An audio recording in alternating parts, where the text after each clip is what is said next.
మీ పిల్లలు చదువుకున్నది ఎగ్జామ్ హాల్లో రాయాలన్నా, కాంపిటేటివ్ ఎగ్జామ్ క్రాక్ చేయాలన్నా మెమరీ ముఖ్యం. మెమరీ అనేది గిఫ్ట్ కాదు. రైట్ టెక్నిక్ అండ్ ప్రాక్టీస్‌తో ఎవరైనా సాధించవచ్చు.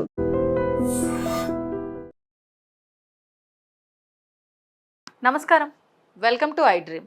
ధర్మ మార్గం విత్ విజిత కార్యక్రమానికి స్వాగతం.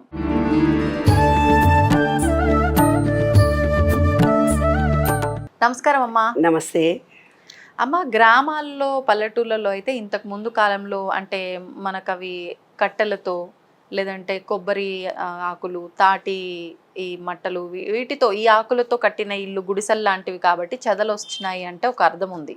కానీ ఇప్పుడు సిటీల్లో మనకి సిమెంటు వీటన్నిటితో కట్టిన ఇళ్లలో కూడా చెదలు రావటం అనేది మనం చాలా వరకు గమనిస్తున్నామమ్మా. అసలు సిమెంటు వీటికి కూడా చెదలు వస్తుందా? మరి ఈ చెదలు రావటం కూడా నార్మల్గా మనం తీసి పారేయట్లేదు. కొంతమంది చెదలు రావటం అనేది లక్ష్మీదేవి రావటానికి సంకేతం అంటున్నారు. మరి కొంతమంది చెదలు రావటం మంచిది కాదు అంటున్నారు. అసలు నిజంగా ఈ చెదలు రావటాన్ని గురించి మనం ఇంతగా ఆలోచించాల్సిన అవసరం ఉందంటారా? ఏం లేదు నాన్న, ఈ విశ్వంలో ఉన్నటువంటి కొన్ని జీవాలకి మనకు లా ఆఫ్ వన్నెస్ అంటే విశ్వంలో కొన్ని జీవాలు ఉన్నాయి కదా, ఆ జీవాలు గనక చచ్చిపోతే మనిషి జీవనం లేదు తెలుసా. మనిషి జీవనం పూర్తిగా ఆ జీవాలు, అదే కరోనా అని కూడా మనం అనుకున్నాం కదా, అప్పుడు అనుభవించినప్పుడు జీవాలన్నీ చచ్చిపోతూ అవన్నీ మన మీద దాడి చేసినాయి అనుకున్నాం కదా. కాబట్టి ఒకదానికొకటి లింక్ ఉంటుంది. ఏంది, మన ఇంట్లో ఏదన్నా కుళ్ళిపోయిన ఆహార పదార్థం ఉందనుకో, పప్పు కూర చారు, అది మనం ఏం చేస్తాం, డస్ట్బిన్లో పడేస్తాం కాదు. మిగిలిపోయిన అన్నాన్ని ఏమో పక్షులకు వేయాలి, కూరలు ఏదో ఉంటుంది అట్లా పెట్టేస్తే పొద్దున కల్లా ఈ వాతావరణానికి వాసన వచ్చి ఇట్లా బూజులాగా వచ్చేస్తుంది. వాటిని మట్టిలో పడేయాలి, ఎక్కడో ఒక చోట మట్టిలో పడేయాలి. మట్టిలో పడేస్తే ఆ చిన్న బూజు వచ్చిన దానికి ఇంకా చిన్న పురుగులు పుడతాయి మర్నాటికి. ఆ పురుగులను తింటేందుకు ఇంకా పెద్ద పురుగులు వస్తాయి. ఆ పెద్ద పురుగులు తింటేందుకు పిట్టలు వస్తాయి. పిట్టలు తినకు ఇంకా పెద్ద పెద్ద పిట్టలు వస్తాయి. అంటే చైన్ రియాక్షన్ ఇదంతా. మనం ఏ ఆహార పదార్థాన్ని పక్షులకు వీళ్ళు ఎవరికి లేకుండా డస్ట్బిన్లో పడేసి స్మాష్ చేసేసేస్తున్నామో, ఆ జీవాలు బతకడానికి చెట్లు ఉంచలేదు, భూమి ఉంచలేదు, మరి ఏమీ లేవు కదా. ఏమీ ఉంచినప్పుడు ఎక్కడో ఒక చోట అవి ఆవాసాలు ఏర్పరచుకొని ఉండాల్సిందే కదా. ఇప్పుడు కోతులు ఎందుకు, పాములు ఎందుకు ఇండ్ల మీద పడి వస్తున్నాయి అంటే అవి ఆవాసాలుగా ఉండే ప్రదేశాల్లో మనం కొంపలు కట్టుకున్నాం. మన ఇళ్లలో కట్టుకున్నాం కాబట్టి పాములు ఉండే ఏరియాలు కాబట్టి ఆ పాములు ఎక్కడికి పోతాయి, కొంచెం వానబడి ఆగిపోగానే ఆ పాములు ఇక్కడ నిన్న పాము వచ్చింది, ఆ పామును చూసినాం. ఈ పాములు ఉండే ప్లేస్కు మీరు వచ్చారు కానీ మీరుండే ప్లేస్కు పాములు రాలే, మనమే మరి ఇబ్బంది కలిగించాం.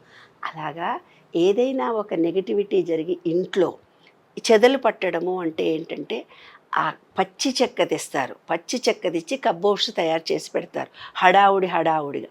ఆ చెక్క ఆరిపోయి ఉండదు, పూర్తిగా డ్రై అయిపోయిన చెక్క పెడితే నీకు చెదలు రాదు. పచ్చి చెక్క కనుక పెడితే ఆ పచ్చి చెక్కలో పురుగు ఉంటుంది. అది మనం ఎందుకంటే కబ్బోర్డ్స్ అనేవి ఎప్పుడు వాడము. కొన్ని పైన ఉండే అటకలు స్టైల్గా చేయించుకుంటాం కానీ దాంట్లో ఏముంటాయో కూడా మనకు తెలియదు, ఏ వస్తువు ఏం పెట్టినామో కూడా మనకు తెలియదు. పెట్టిన వస్తువు తీసుకుందామన్నా అంత పైకి ఎక్కలేము, తీసే ఓపిక చూసే ఓపిక మనకు లేవు. అట్లా 3 నెలలు 4 నెలలు 5 నెలలు అయ్యేసరికి అక్కడి ప్రాంతంలో ముందు చెదలు పట్టడం మొదలు పెడుతుంది. తీరా నీవేదో ఊరికి వెళ్ళావు, ఒక 15 రోజులో నెల రోజులో రాలేదు, అప్పుడు మొత్తం వ్యాపించే దాని సామ్రాజ్యం, అది ధనరాజ్యాన్ని తన ఏలుకుంటుంది. అట్లా కబ్బోర్డ్స్ నిండా చెదలు పట్టింది అంటారు. దానికి ఇప్పుడు చెదల మందు వేస్తారు. ఇంకొకటి ఏంటంటే, ఎప్పుడైతే ఇంట్లో చెదలు పట్టడం మొదలుపెట్టిందో ఆ ఇంట్లో వ్యక్తుల్లో నెగిటివిటీ ఫీలింగ్స్ ఎక్కువ ఉన్నట్టు లెక్క. అవునా అమ్మా? ఆ ఇంట్లో నెగిటివిటీ చాలా ఎక్కువ ఉన్నట్టు లెక్క. చూడు నాన్న, మంచి ఉన్నప్పుడు ఏం జరుగుతుంది, మనకు సుగంధపు వాసన వస్తుంది, మల్లెపూల వాసన వస్తుంది, సన్నాయి మెట్టెల సౌండ్ వస్తుంది, గజ్జెల సౌండ్ వస్తుంది అని అంటారు కదా. మరి ఎప్పుడైతే పురుగులు, బూచులు, బావులు, ఈ ఎలకలు, పాపం రావాల్సిన జీవులన్నీ మన ఇంట్లోకి వస్తుందంటే ఇంట్లో ఉన్నటువంటి వ్యక్తులు కేర్ నాటుగా ఉన్నారు, ఇంటి మీద శ్రద్ధ పెట్టలేదు అని అర్థం. శుభ్రత లేదు అంటే నెగిటివిటీ ఉన్నట్టు లెక్క.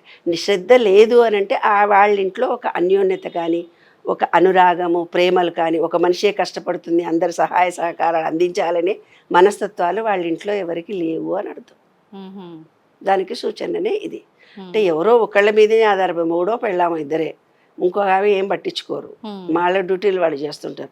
పురుగు వచ్చింది చూసుకోపోయి ఏం చేస్తావు, సాయంత్రానికి ఎవరో మనం పంపిస్తాంలే అంటారు. అంటే శ్రద్ధ పెట్టడం లేదు ఇంట్లో ఉన్న వ్యక్తులందరూ. ఎప్పటి కాలంలో పాపం మా కాలంలో అయితే ముసలోళ్ళో ముడుగోళ్ళో పని లేని వాళ్ళు ఉంటుండే. అయ్యో ఈ కబ్బోర్డు ఆ కబ్బోర్డు తోచనప్పుడల్లా తీసి దీన్ని అక్కడ పెట్టేవాళ్ళు, దాన్ని ఇక్కడ పెట్టేవాళ్ళు. ఇప్పుడు భార్యాభర్తలు ఇద్దరే ఉంటారు. వాళ్ళు పొద్దున ఆఫీస్కి వెళ్ళి సాయంత్రం వచ్చి అలసిపోయి వచ్చి ఏ డబ్బాలో ఏముందో, ఏమి ఈ డబ్బాలో నేను పెట్టినంటే ఆయన ఇంకో డబ్బాలో పోసింటాడు, చక్కెర కనపడదు మనకి. కాబట్టి ఇప్పుడు ఉన్నటువంటి కాలమాన పరిస్థితులను అనుసరించి ప్రతిదాన్ని టచ్ చేసే అవకాశాలు లేకపోవడము, ఇంట్లో నెగిటివిటీ ఎక్కువ ఉండడము, అవగాహన రాహిత్యం ఉన్నప్పుడు ఇలాంటి బ్యాడ్ మనకు కనిపిస్తుంది.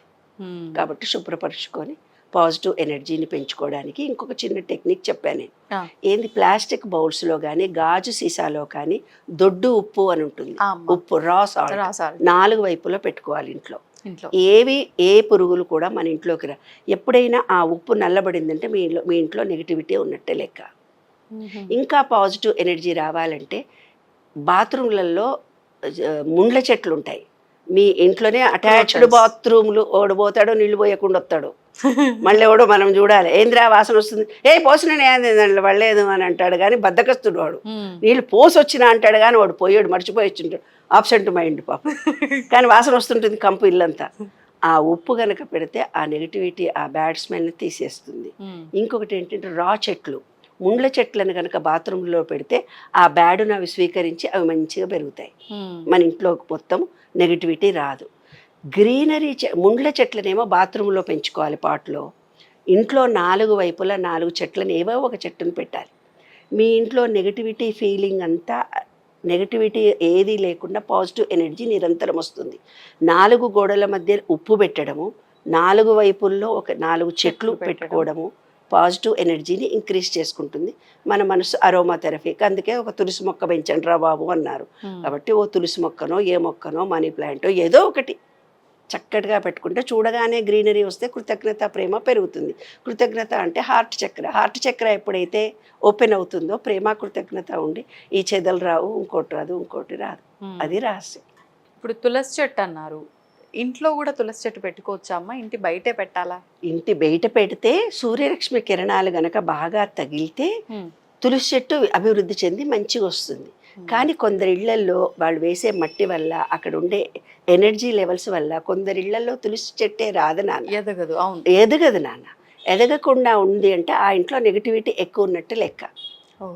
ఇంకొకటి ఏంటంటే ఈ తులసి చెట్టు అనేది కానీ కొన్ని రకాలైన చెట్లు ఏవైతే ఉన్నాయో, మనము టాయిలెట్కి వెళ్ళొచ్చి ముట్టుకున్నా, లేదంటే పీరియడ్స్తో ముట్టుకున్నా, ఎవరైనా బయట తిరిగి వచ్చి నెగటివ్ ఎనర్జీతో ముట్టుకున్నా, మనం తగిలినా అవి వాడిపోవడం కానీ చచ్చిపోవడం కానీ జరుగుతాయి.